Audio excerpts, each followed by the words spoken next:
అందరూ బాగున్నారా? వేసవకాలం స్టార్ట్ అయింది. ఎండలో చిన్నపిల్లలు, పెద్ద వయసు గలవాళ్ళు కొంచెం శ్రద్ధగా మంచినీళ్ళు తాగుతూ జాగ్రత్తగా ఉండాలి. మరి గత ధ్యానాంశాల్లో దేవుని ఎదుట ఎలా ఉండాలి, ఎలాంటి ప్రార్థనా జీవితం కలిగి ఉండాలి అనేటువంటి అంశాన్ని ధ్యానం చేసుకున్నాం. అలాగే ఈ దినాన ఆ ప్రార్థనలో నుండి మనం ఏమి నేర్చుకోగలం?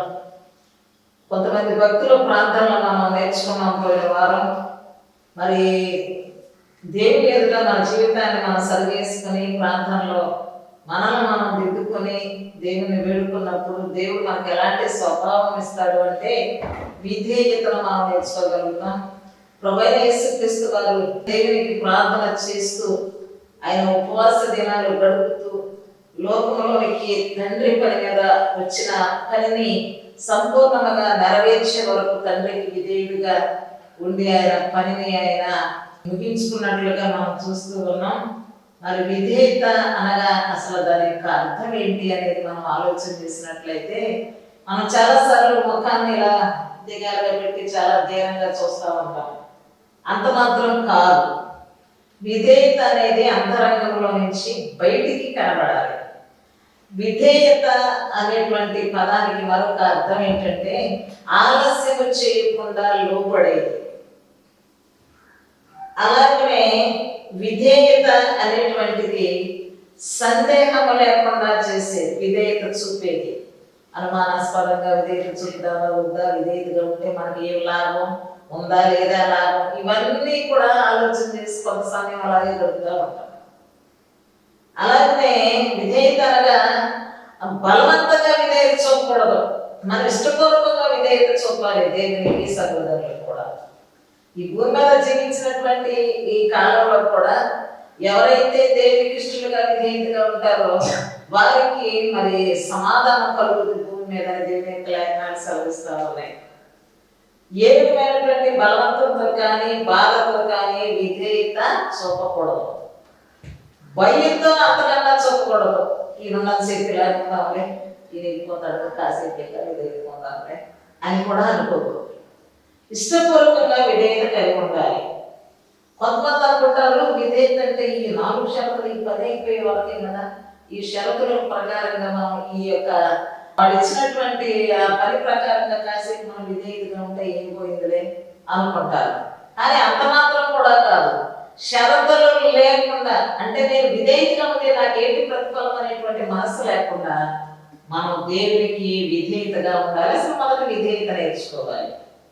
పరిశుద్ధ లేఖనాల్లో భక్తులు ఎవరు విధేయతను చూపించి మనకు మాదిరిగా ఉన్నారో ఒక నలుగురు మనం పరిశీలనగా తెలుసుకున్నాం. మరి మత్తయి సువార్త 4వ అధ్యాయం 18వ వచనం 22వ వచనాన్ని మనం ధ్యానం చేసినప్పుడు ఆ మాటలు అక్కడ ఏం కనపడతాయి అంటే, యేసు గలిలయ సముద్ర తీరమున నడుచుచుండగా పేతురు అనబడిన సీమోను అతని సహోదరుడైన ఆంద్రయ అను ఇద్దరు సహోదరులు సముద్రంలో వలలు వేయుట యేసుక్రీస్తు వారు చూచారు. వారు జాలరులు, వారి వృత్తి అది. అప్పుడు సముద్రంలో వలలు వేసేటువంటి వారిని యేసుక్రీస్తు వారు అన్నారు, నా వెంబడి రండి, నేను మిమ్మలను మనుషులను పట్టు జాలరులుగా చేతును అని వారితో చెప్పాను.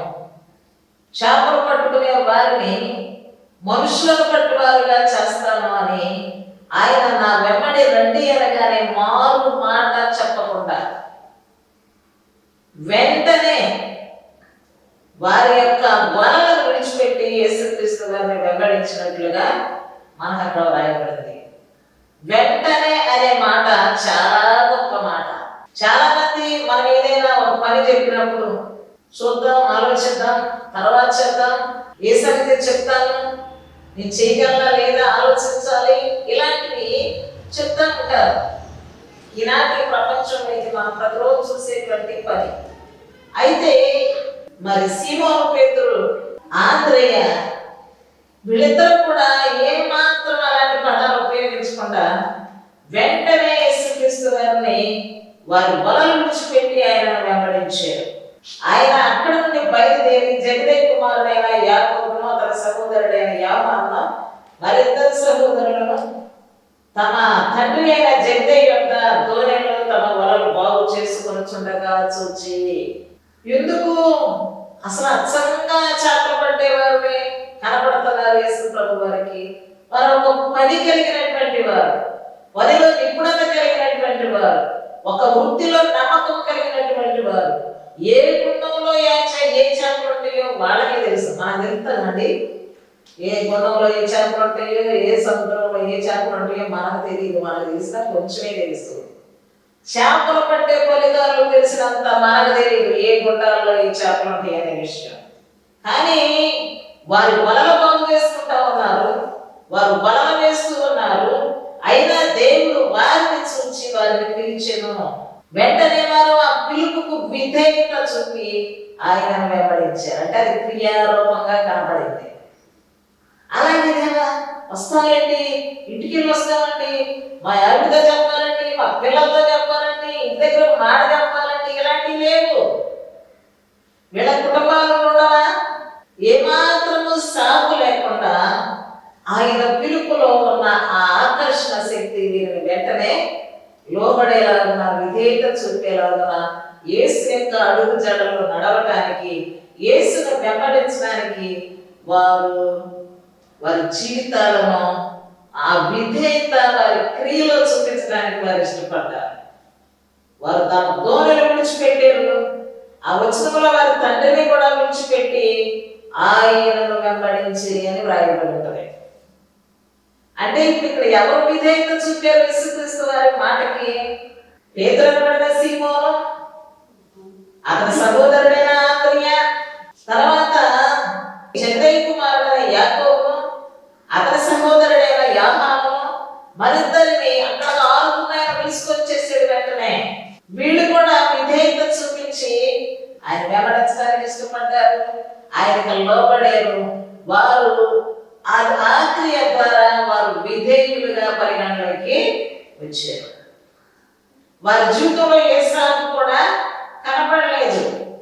మరొక వ్యక్తిని కూడా మనం జ్ఞాపకం చేసుకున్న పరిశుద్ధ గ్రంథంలో పరిశుద్ధుల్ని జ్ఞాపకం చేసుకొని మన యొక్క ఆ అడుగు జాడలను, మన యొక్క ప్రవర్తనను మన జీవిత కాలంలో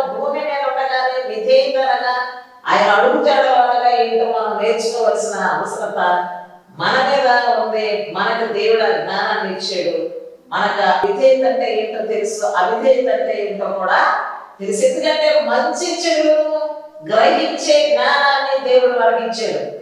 మనం పిచ్చోడుగా ఇచ్చోడుగా ఏమీ అర్థం కానటువంటి మరి వారిగా దేవుడు మనల్ని సృష్టించాల. జ్ఞానవంతులుగా చేశాడు, యథార్థవంతులుగా చేశాడు. మనల్ని ఒక సృష్టిలో ఒక ప్రాముఖ్యమైన భాగముగా ఆయన మనల్ని ఎన్నుకున్నాడు.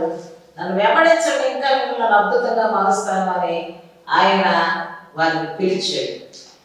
అలాగే అపొస్తలుల కార్యములు 8వ అధ్యాయం 35వ వచనం 36వ వచనంలో కూడా ఒక వ్యక్తి మనకు అక్కడ కనిపిస్తాడు. అక్కడ ఒక నపుంసకుడు కనపడతాడు. నపుంసకుడు వెంటనే బాప్తిస్మం పొందెను. అంతటా ఫిలిప్పు నోరు తెరిచి ఆ లేఖనములను వివరించి అతనికి యేసును గురించి సువార్త ప్రకటించాను. సువార్తకు విధేయత చూపాడు నపుంసకుడు. వారిద్దరు త్రోవలో వెళుతుండగా నీడున్న ఒక చోటికి వచ్చినప్పుడు నపుంసకుడు అడుగుతున్నాడు, నువ్వు యేసుక్రీస్తుని గురించి నాకు సువార్త ప్రకటించావు కదా, ఈ సువార్త వినగానే నేను మార్పు చెందాలని, నాకు దేవునికి లోబడాలి, విధేయత చూపాలి అని, ఆయన ఆజ్ఞలో నేను జీవించాలనేటువంటి మనసు నాకు కలిగింది. ఇదిగో నీళ్ళు ఉన్నాయి, నాకు బాప్తిసం ఇచ్చినట్టు నీకేమైనా ఆటంకం ఉందా, రథం నిలుపు అని చెప్పి అడిగాడు. ఆజ్ఞాపించడం ఒక రకంగా చెప్పాలంటే ఫిలిప్పు నపుంసకుడు ఇద్దరు నీళ్ళలోనికి దిగి బాప్తిసం పొందిన తర్వాత ఫిలిప్పు అతనికి బాప్తిసం ఇచ్చాడు. ఫిలిప్పు ఇంకా అతనికి కనబడలేదు. నపుంసకుడు బాప్తిసం పొందిన తర్వాత దేవుని యొక్క అడుగు జాడలో నడవడానికి విధేయత చూపాడు. తర్వాత మరొక వ్యక్తిని మనం జ్ఞాపకం చేసుకున్నాం. పాత నిబంధన గ్రంథంలో దేవుని మాటకి అద్భుతంగా లోబడి 120 సంవత్సరాలు దేవుడు ఏది సెలవిస్తే ఆఖరికి అంగుళాలు, గజాలు, మూలలతో సహా నోవహు అనే నీతిమంతుడిని మనం జ్ఞాపకం చేసుకోవచ్చు.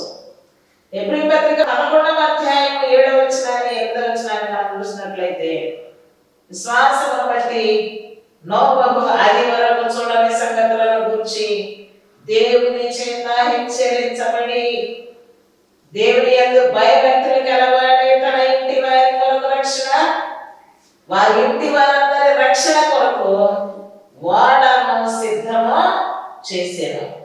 వాడ ఎన్ని రోజులు పని చేశాడో ఒక్కసారి కూడా దేవుని ప్రశ్నించాల.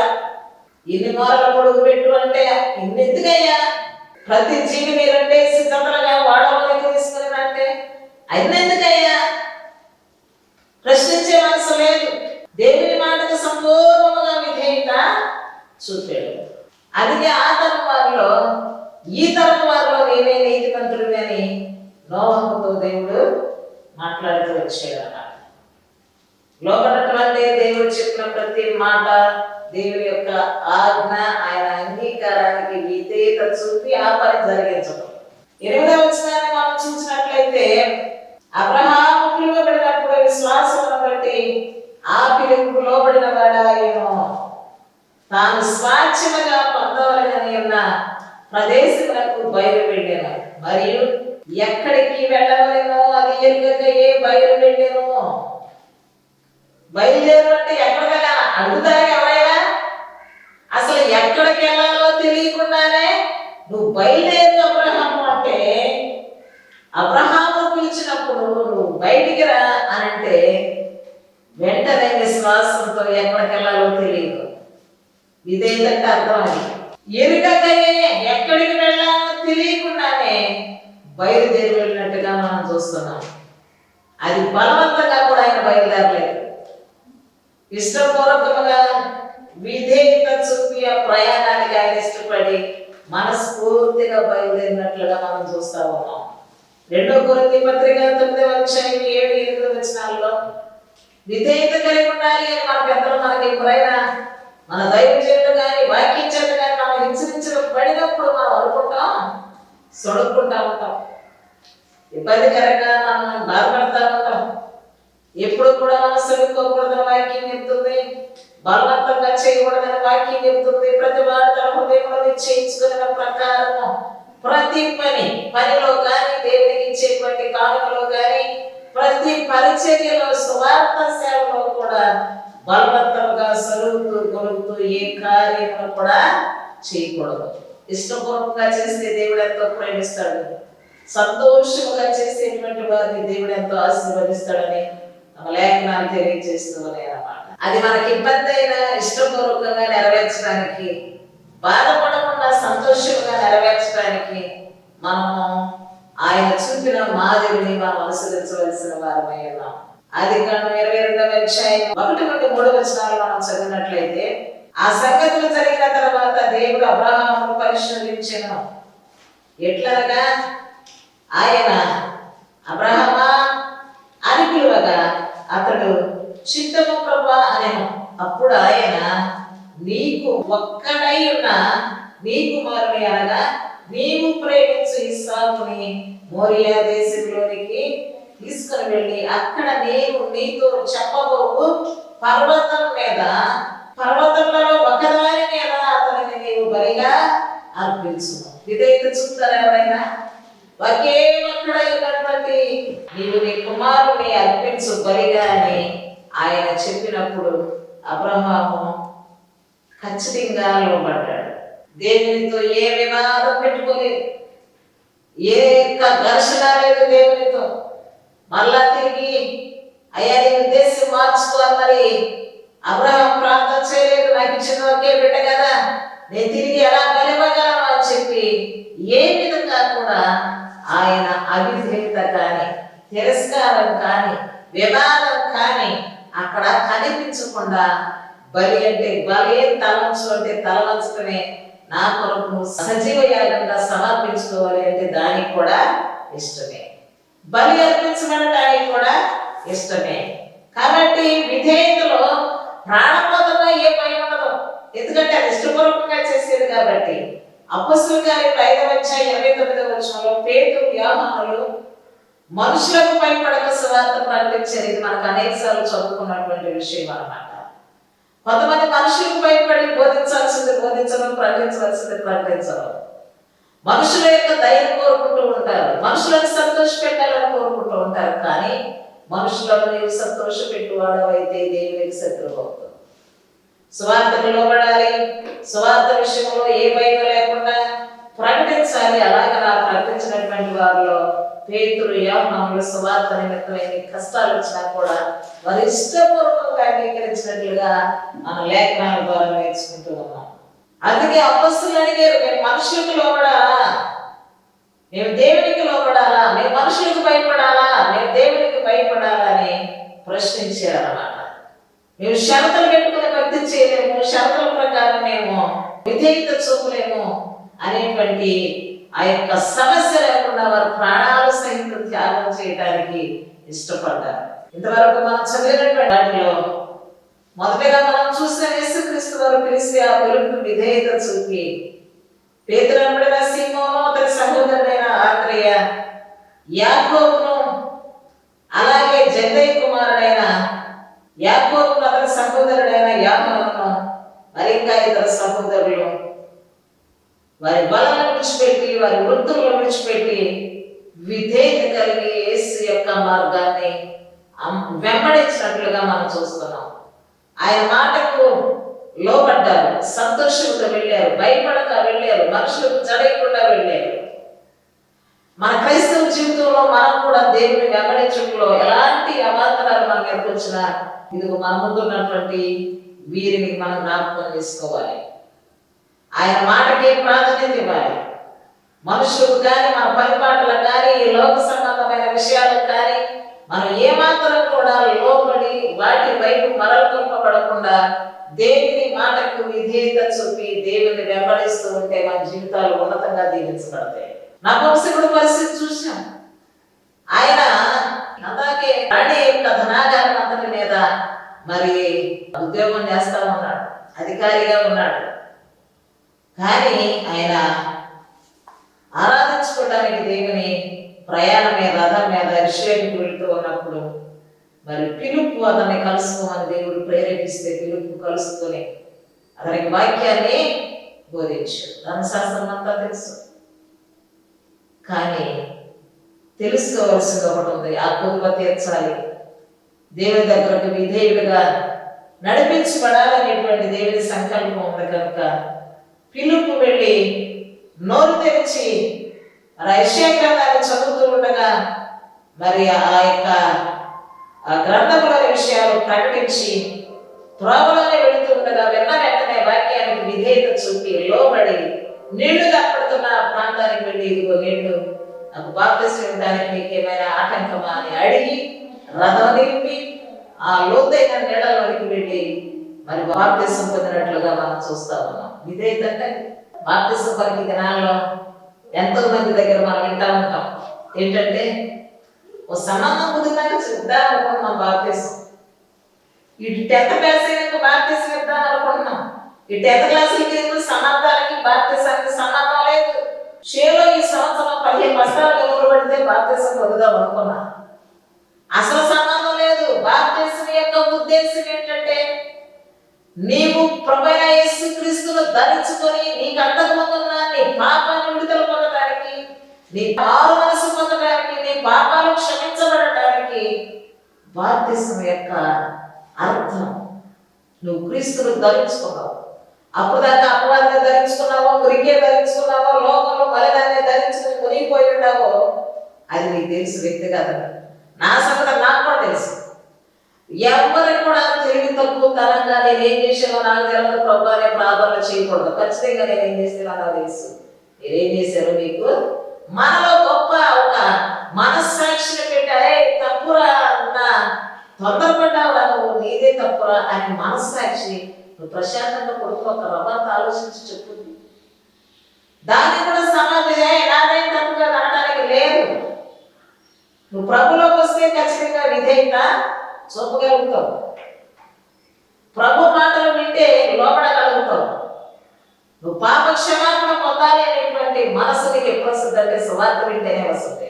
సువార్త నశించే వారిని రక్షించే వార్త అది అనేకులకు వెరితనంగా కనపడవచ్చు, కానీ నశించుతున్న వారికి అది దేవుని శక్తి అయి ఉన్నది. కాబట్టి ఇంత హోదాలో ఉన్న ఈ యొక్క నపుంసకుడు బాప్తిస్మం పొంది తన యొక్క జీవితాన్ని ప్రభు వైపుకు మళ్లించుకున్నట్లుగా మనం చూస్తా ఉన్నాం. సువార్తలో అంత గొప్ప శక్తి ఉంది. ఈ దినాల్లో పాపం నుండి విడుదల లేదు.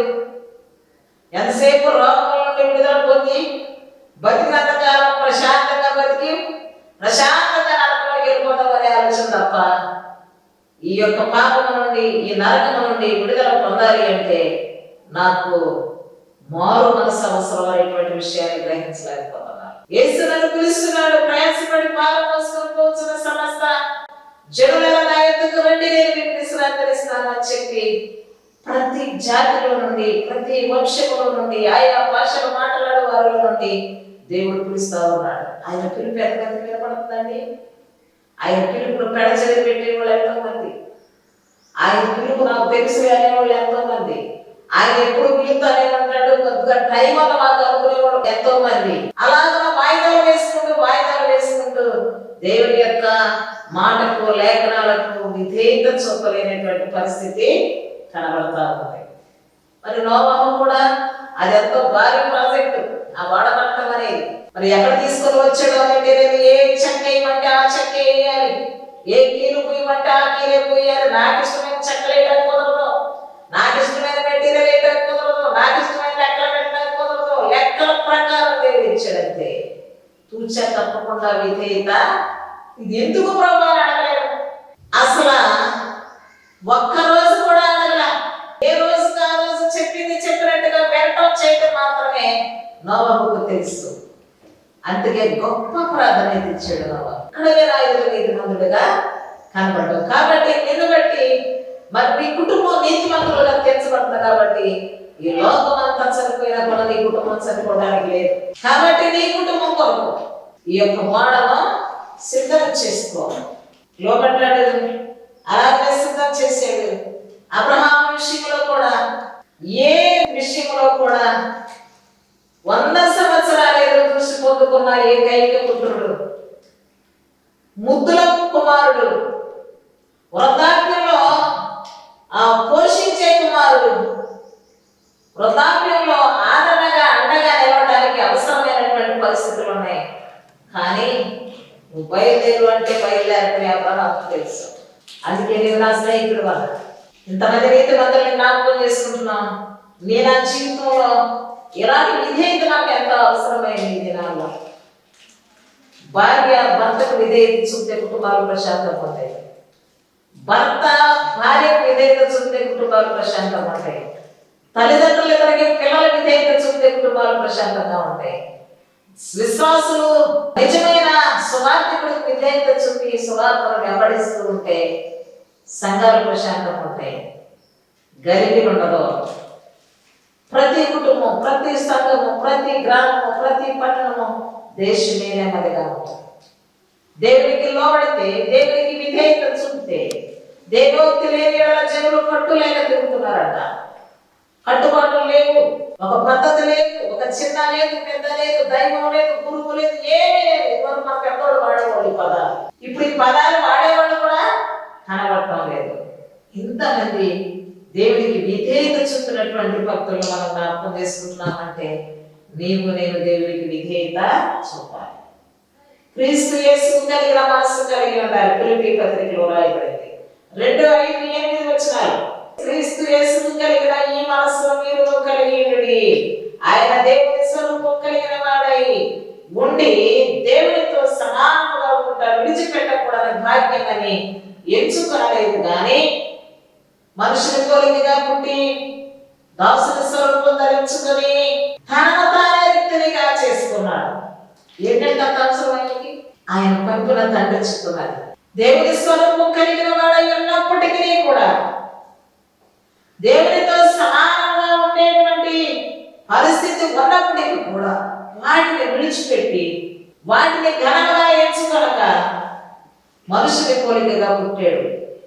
మన కొరకు, మన నీచ స్థితి కొరకు, మనకు బలియాగముగా మన కొరకు రక్తం చిందించడం కొరకు తండ్రి పంపాడు. ఆయన నెరవేర్చాడు. మరి ఉదయకాల సమయంలో ఇంత గొప్ప దేవుని మనం కలిగి ఉన్నాం. ఆయన కలిగిన మనసును మనం కూడా కలిగిండి ఆయన సమస్తాన్ని విడిచిపెట్టి తన వ్యక్తినిగా చేసుకున్నాడు. ఆయన ఆకారంలో మనుషుడిగా కనపడ్డాడు. మరణం పొందినంతగా, శిలువ మరణం పొందినంతగా విధేయత చూపిన వాడై తను తాను తగ్గించుకున్నాడు. ఉదయకాల సమయంలో కుటుంబాలు నెమ్మదిగా ఉండాలి అంటే మనం తగ్గించుకుందాం, ప్రార్థన చేసుకుందాం. ఈ ఉదయకాల సమయంలో ప్రభువా ఈ ప్రార్థన ఛానల్ ద్వారా విశ్వాస ప్రకటించడానికి మీరు చూపిన కృపను బట్టి మీకు వందనాలు ప్రభా. నా జీవితంలో, నా వంతులో నేను నీ మాటకు లోబడి మీ అడుగు జాడల్లో నడుచుకున్నట్లుగా నన్ను సిద్ధపరచండి. ఈ వర్తమానాన్ని వింటూ ఉన్న ప్రతి కుటుంబాల్లో ఉన్న ప్రతి ఒక్కరిని మీ మాటకు లోబడి వెంబడించి యథార్థమైన మనసు కలిగి జీవించడానికి సహాయం చేయండి. కుటుంబాల్లో ఉన్న తల్లిదండ్రుల కొరకు, ఎవరిస్తులైన బిడ్డల కొరకు, చదువుకునే విద్యార్థుల కొరకు, స్టూడెంట్స్ కొరకు ప్రార్థన చేస్తూ ఉన్నారు. ఎంతో మంది పరీక్షలు, ఇంటర్మీడియట్ డిగ్రీ పరీక్షలు, అలాగే 10th క్లాస్ ఎగ్జామ్స్ జరుగుతూ ఉన్నాయి. ఇంకా ఎంతమంది చిన్న పిల్లలు పరీక్షలు సిద్ధంగా ఉన్నారు. నెమ్మదిని దయచేయండి. అందరూ అంతటా మారు మనసు పొందులాగా సహాయం చేయండి. ఏ ఒక్కరు నశించుకోకుండా సువార్త ద్వారా రక్షించబడినట్లుగా సహాయం చేయండి. ఈ దీవెనలని ఇస్తున్నాము, వేడుకొంచున్నాము తండ్రి. ఆమేన్. అందరికీ వందనాలండి. మరలా వచ్చే వాళ్ళు కలుస్తాం.